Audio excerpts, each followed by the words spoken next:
channel of Sri Nansagar Coaching Classes. To get more videos, please subscribe this channel.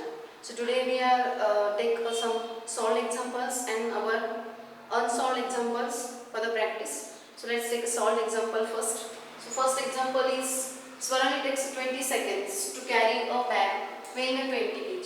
So Swarali जी आहे तिने bag carry करते 20 seconds साठी तिचं weight आहे 20 kg to a height of 5 meter. Height 5 meter आहे. How much power has she used? Power आपल्याला find out करायचं. So first आपण given thing बघूया काय काय आहे. So दिलेला आहे time t is equal to 20 second आहे. Then mass दिलेला आहे 20 kg आहे and height means displacement जे आहे s is equal to 5 meter आहे. बरोबर? तर आपल्याला इथे power calculate करायची आहे. Power म्हणजे काय? So we know that the power is equal to work upon time. इथे work पण आपल्याला माहित नाही. So work is equal to what? Work is equal to force into displacement. So let's first find the force. आता इथे force पण नाही आहे, बरोबर? म्हणजे आपल्याला आधी force find out करायचा आहे, मग work find out करायचं आहे. Then we got a power. So let's find first force is equal to. We know that force is equal to mass into acceleration. But acceleration is here, acceleration due to gravity because height वरती आपल्याला ती bag carry करायची म्हणजे त्या ठिकाणी gravitational force act होणार आहे. So force is equal to m into g. So which is equal to mass is equal to 20 kg into 9.8, that is acceleration due to gravity. So we get 2 ने multiply करूया. 2 8s are 16. Then carry 1, 2 9s are 9 2s are 18, 18 plus 1 19. 1 0 and 1 decimal point. So it is 196. So force is equal to 196 Newton. हा काय आलेला आपला force आलेला आहे. Then we have to find out the work. So we know that work is equal to force into displacement. So force is 196 into displacement is 5. So multiply this by with the 5 we get. So 6 5s are 30, carry गेला 3. Then 9 5s are 45, 45 plus 3, it is 48. Then carry is 4, 5 1s are 5, 5 plus 4 9. So work done is equal to 980. It is in joule. Okay, so work done is equal to joule, 980 joule, and we have to find out the power now. So power is equal to work upon time. So power is equal to 980 upon time is 20 seconds. So 0 0 get cancelled. So power is equal to 2 4s are 8. Then 2 4s are 8. 18 झाले 2 9. 2 9s are 18. So it is power is equal to 49 watt. So answer is power is equal to 49 watt. So we get the 49 watt is the power for it takes a power has she used. So how much power? 49 watt power has she used to carry a bag of mass 20 kg. So this mass is 20 kg चा power किती लागणार दिला 49 watt की power लागणार.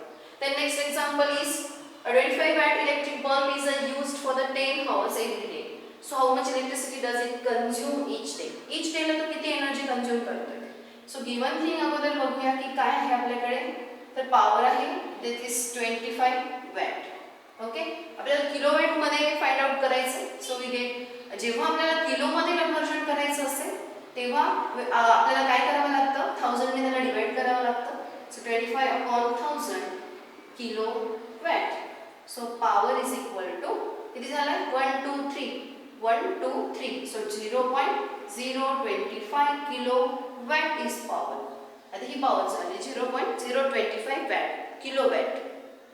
Now आपल्याला काय विचारले how much electricity does it consume each day.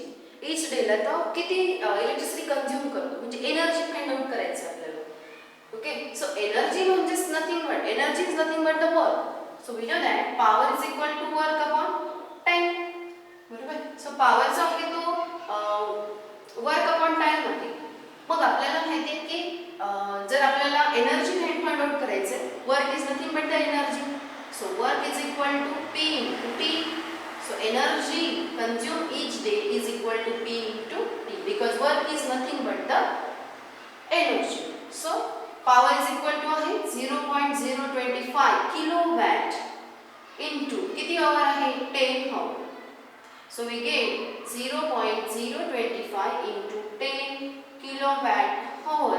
So we get 0.25. 10 ने मल्टिप्लाय करायचं म्हणजे 1 डेसिमल शिफ्ट होणार. So we get the 25.25 kilowatt hour is the energy used per.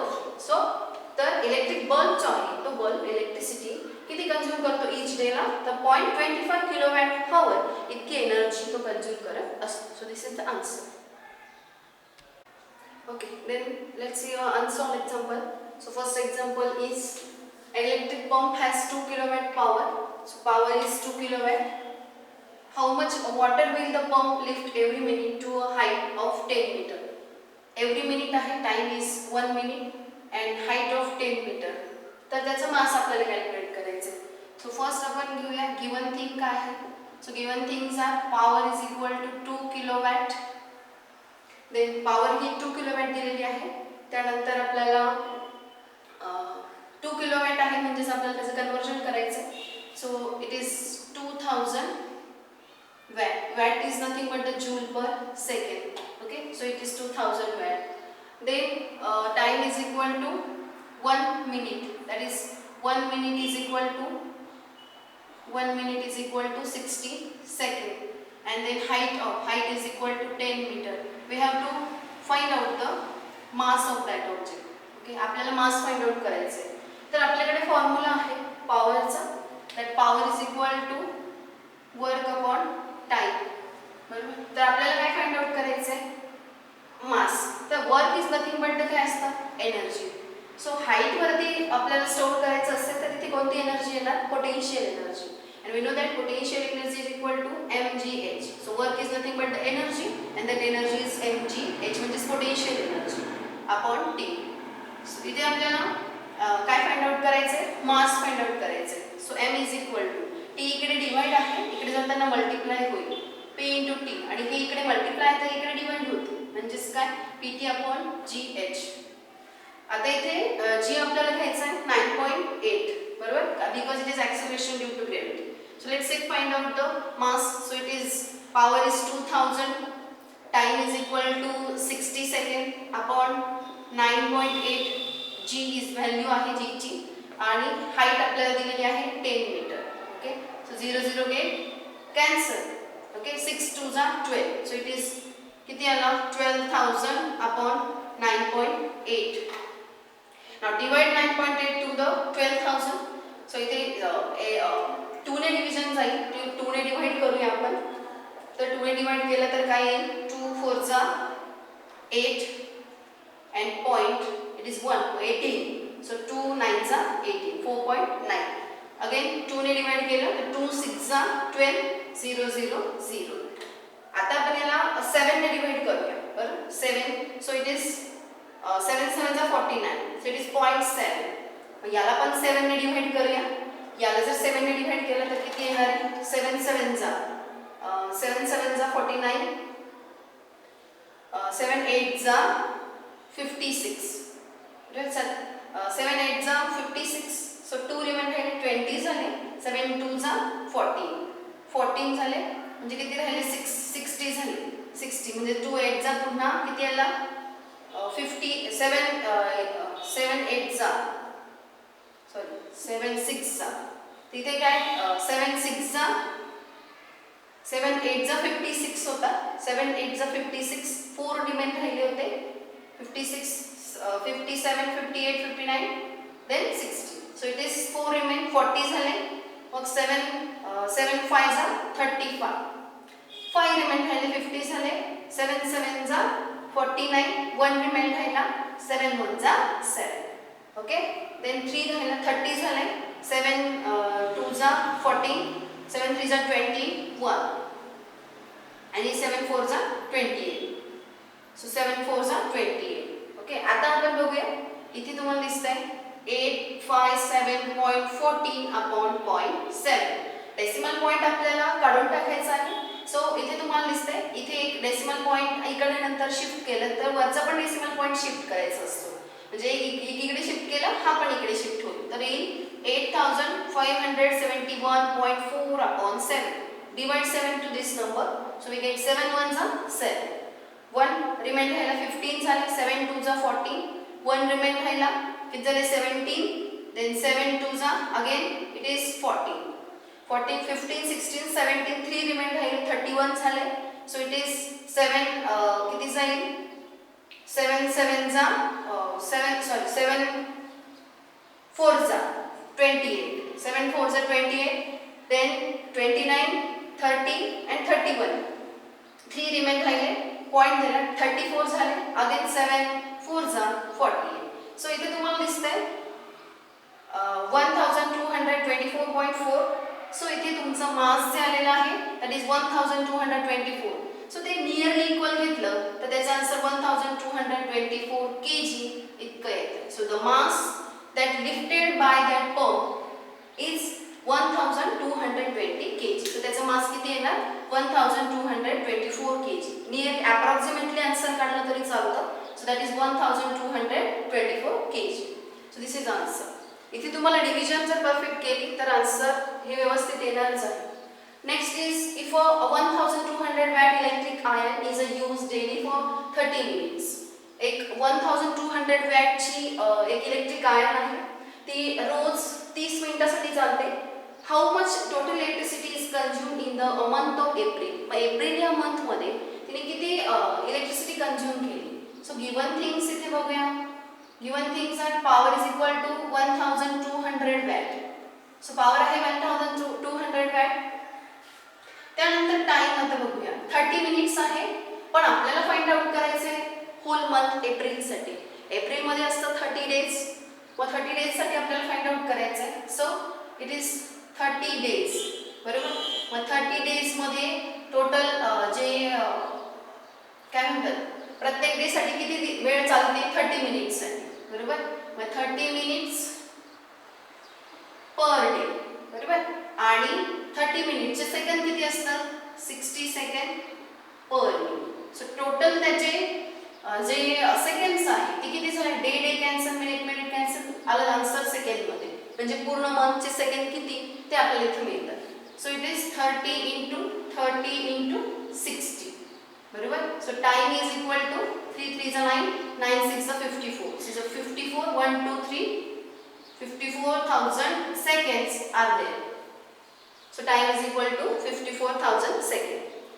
आता आपल्याला फाइंड आउट करायचं आहे की how much total electricity is use. Total electricity म्हणजेच एनर्जी किती कंझ्युम केलेली आहे. तर आपल्याकडे फॉर्म्युला आहे that is power is equal to work upon time. So work is nothing but the energy. So we find out the work is equal to power into time.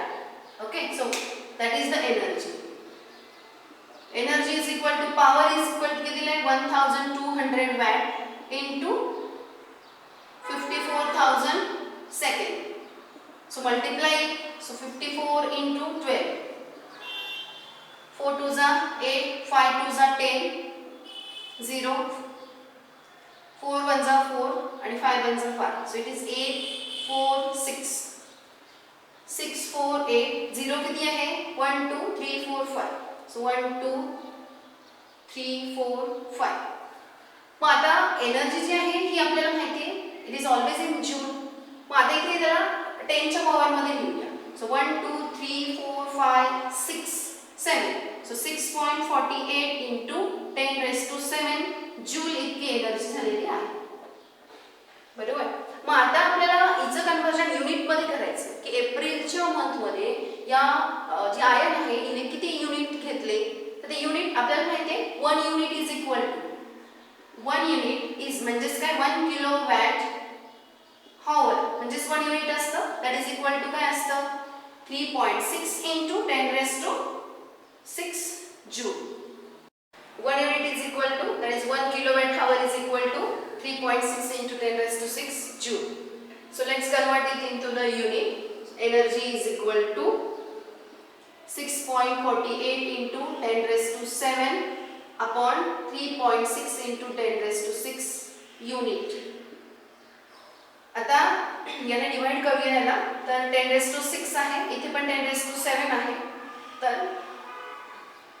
6.48 into 10 into 10⁶, 10⁻1 आणि 10⁶. तो 10⁷ आहे त्याची 4 केलेली आहे आणि 3.6 into 10⁶. So 6 get cancel.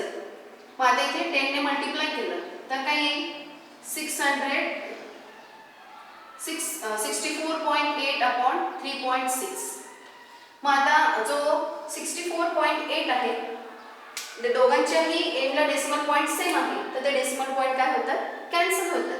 Cancel होतील म्हणजे काय 648 अपॉन 36. मग आता याला डिव्हिजन जाते 12 ने, किती होतात 12 36, इथे 12 60 आणि 12 48 आणि 3 आणि 54ला भाग केला तर तो कितीचा जातोय 18चा जातोय. दॅट इज 54 अपॉन 3, 3 1 जा 3 and 3 8 जा 24. So it is 18 units. So therefore energy of that ion in April month is equal to, so energy is equal to 18 units. So त्या ठिकाणची जी एनर्जी आहे ती एप्रिल मंथ मध्ये या आयनने किती झालेली आहे, ती आहे 18 units. Okay, next question is, if the energy of the ball is falling from a height of 10 meters, it reduced by a 40%, how high will it rebound? So 10 meters height दिलेली आहे, it reduced by 40% आहे. So how high will it rebound? तर तो किती rebound होईल ही height आपल्याला find out करायची. तर इथे जे गिवन थिंग्स आहे ते बघूया की गिवन थिंग्स आहे अगोदर आपल्याकडे ते दिले तुम्हाला h1 is equal to 10 metres आहे, बरोबर. आणि एनर्जी जी आहे ती आपल्याला माहिती आहे अगोदर, सपोज आहे ती एनर्जी जी होती ओरिजिनल तिला आपण E1 म्हणूया. ओके, E1 एनर्जी आहे. आता तुम्हाला इथे दिसतं की काय झालं की ती रिड्यूस झालेली आहे 40% ने.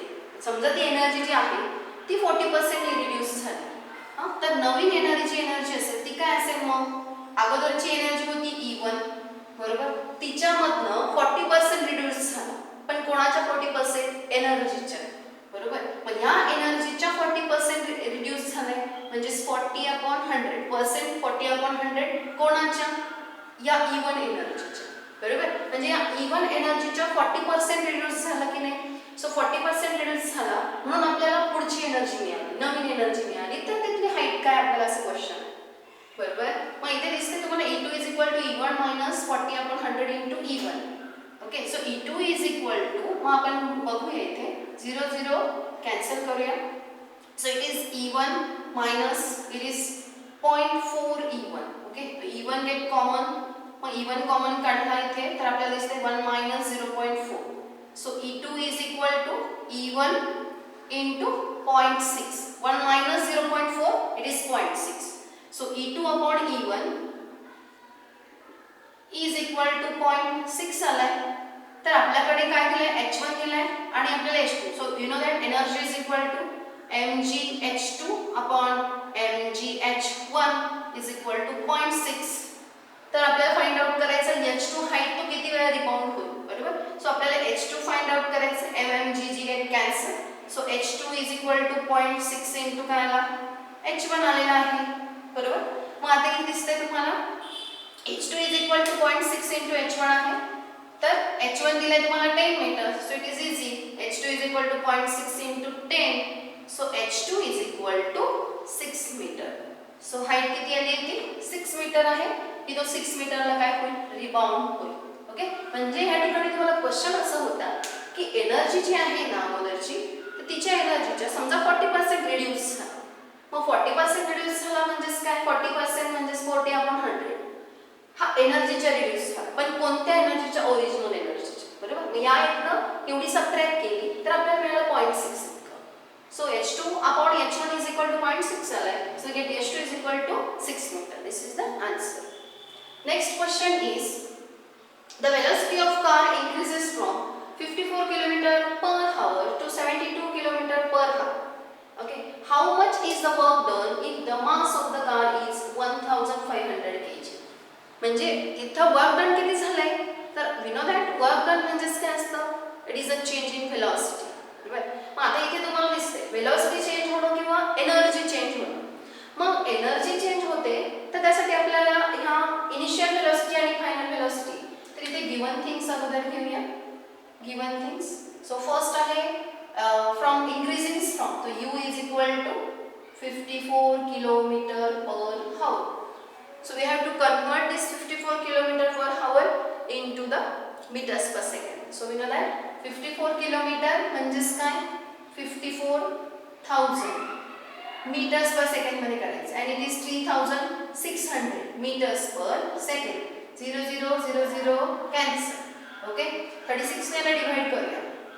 आता इथे दिसते तुम्हाला 36 आहे. सो कितीने डिव्हिजन जाणार इथे 3 ने.